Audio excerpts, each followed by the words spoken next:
اور آپ اس الزام کو الہامی سر CTD کے پاس سے یہ لوگ انہوں نے پہلے کیوں نہیں بتایا؟ آپ اس الزام کو الہامی حیثیت دینا چاہتے ہیں، ہم نہیں دینا چاہتے۔ CTD کے پاس نہیں تھے، ہم کریں گے انکوائر، جب انکوائر کر لیں گے، کنکلوڈ کر لیں گے۔ سر نگران حکومت نے اس آئین کے تحت بسم اللہ الرحمن الرحیم۔ السلام علیکم۔ اس وقت اسلام آباد ہائی کورٹ سے براہ راست ہیں۔ ابھی کچھ دیر پہلے جو ہے وزیر اعظم انوار الحق کاکڑ کی پیشی ہوئی۔ بلوچ لاپتہ افراد کے حوالے سے یہ معاملہ تھا۔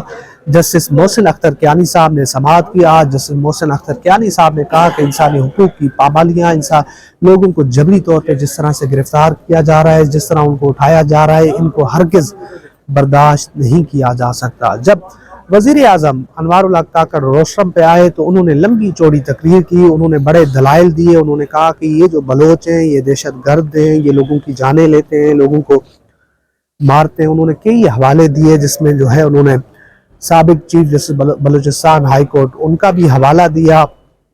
کافی جو ہے چیزیں ہوئی، اور ساتھ میں جو ہے آج جسٹس محسن اختر کیانی نے مطیع اللہ جان ان کا بھی ذکر کیا کہ جس طرح ان کو اسلام آباد سے اٹھایا گیا تھا، باقی لوگوں کو اٹھایا جاتا ہے۔ اور پھر آج جو بلوچ طلبہ تھے ان کے حوالے سے آج عدالت میں آیا کہ کچھ لوگ CTD کی حراست میں، یعنی کہ لوگوں کو اٹھایا جاتا ہے، پھر ان کو کسی عدالت میں کسی بھی جو ہے جگہ پر پیش نہیں کیا جاتا ہے، جس کے اوپر جسٹس محسن اختر کیانی نے جو ہے اس حوالے سے سخت ریمارکس دیے، سوالات اٹھائے۔ انہوں نے کہا کہ ایسا ہرگز نہیں ہونا چاہیے کہ آپ لوگوں کو اٹھاتے ہیں، آپ لوگوں کو گرفتار کرتے ہیں اور پھر ان کو آپ کسی بھی عدالت میں کسی بھی فورم پر نہیں پیش کرتے۔ انہوں نے کہا کہ مسائل ہوں گے، دہشت گردی کے بھی مسائل ہوں گے، سب چیزیں ہوں گے، مگر کوئی بھی قانون سے بالا تر نہیں ہے۔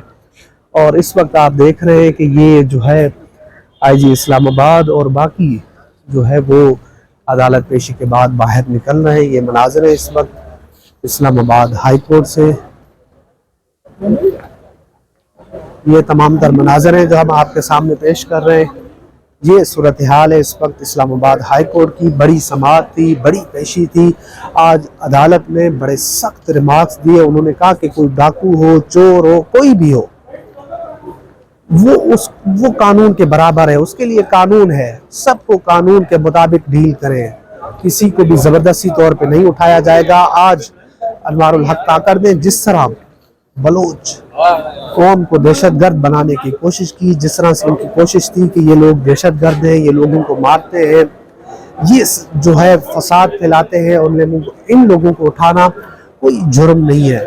تو عدالت نے بڑے سخت سوالات کی، عدالت نے بڑی چیزیں جو ہے بڑے زبردست طریقے سے ہینڈل کی۔ آج محسن اختر کیانی صاحب نے ان کو یہی باور کروایا، ان کو یہی سمجھایا کہ کوئی بھی قانون سے بالا تر نہیں ہے، کوئی بھی قانون سے آگے نہیں ہے۔ جو بھی معاملات ہوں گے، جو بھی چیز ہوگی وہ قانون کے مطابق ہوگی، قانون کے دائرہ کار میں ہوگی۔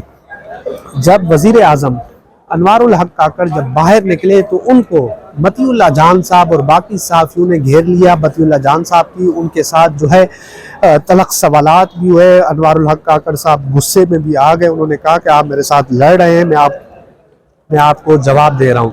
تو یہ بھی آج صورتحال پیش آئی۔ انوار الحق کاکڑ صاحب جو نوکری کر رہے ہیں، جو چاکری کر رہے ہیں، جو غلامی کر رہے ہیں، انہوں نے نئے ریکارڈ قائم کیے ہیں، اور اب ان کو اس نوکری کے بعد ایک اور اہم وظیفہ چیئرمین سینٹ کا سونپا جائے گا۔ اس حوالے سے بھی خبریں آ رہی ہیں، اور جس طرح وہ آج دلائل دے رہے تھے، انہوں نے ایک جگہ پر عدالت سے یہ بھی درخواست کی کہ آپ جو ایجنسی کے جو سینئر افسران ہیں، جو ڈائریکٹر ہیں، ان کو جو آپ نے شامل کیا ہے، اس سے اچھا ہوتا کہ آپ جو ہے کسی ایگزیکٹو جو ہے ان کو شامل کرتے۔ تو عدالت نے کہا کہ آپ ہمیں بتائیں کہ ہم کس کو جو ہے شامل کریں۔ یہ لوگ براہ راست اس پورے معاملے میں یہ شریک ہوتے ہیں، ان کو معلوم ہوتا ہے، ان کے افسران ہوتے ہیں، یہ سب کچھ کاروائیاں کرتے ہیں، تو ہم انہی سے پوچھ لیا کریں گے کہ بھائی فلاں بندہ اس کو اٹھایا گیا ہے، تو آپ ہمیں بتائیں، صورتحال سے آگاہ کریں۔